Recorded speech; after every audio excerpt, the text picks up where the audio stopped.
নমস্কার। বাস্তবতার আরেকটি পর্ব নিয়ে আজকে আমার ভিডিও।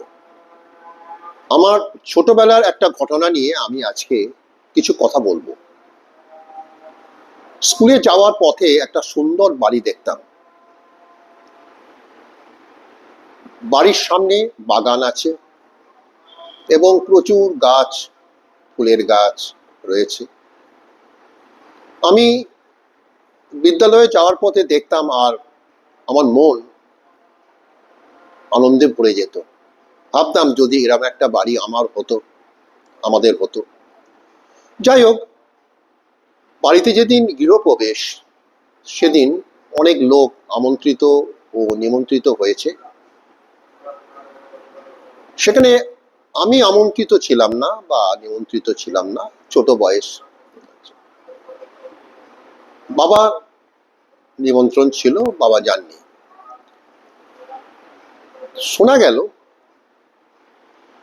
যেদিন গৃহপ্রবেশ সেই দিন রাত্রে সব মানুষ যখন ঘরে শুয়ে আছে, সমস্ত জানালা খুলে গেল, ঝোড়ো বাতাস বয়ে গেল, অথচ বাইরে কোনো ঝড়ও হয়নি, বৃষ্টিও হয়নি। এর কারণ কি? সবাই খুবই ভয় পেয়ে গেল।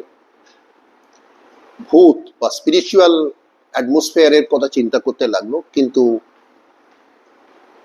অনেকে তা বিশ্বাস করলো না। পরের দিন জানা গেল যেখানে বাড়িটি হয়েছিল সেখানে দুর্গাপূজা হতো, আর যে জায়গায় দুর্গা প্রতিমা আসতো ঠিক তার ওপরে টয়লেট ছিল। তাহলে দেখা যাচ্ছে ঈশ্বর যেখানে থাকেন সেখানে তার যে মাহাত্ম্য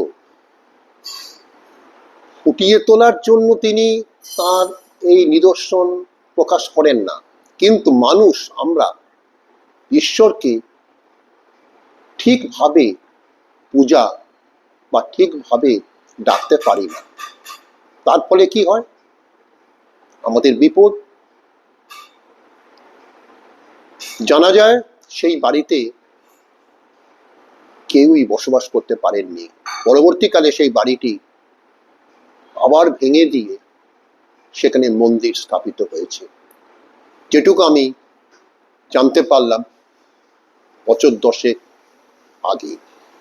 নমস্কার।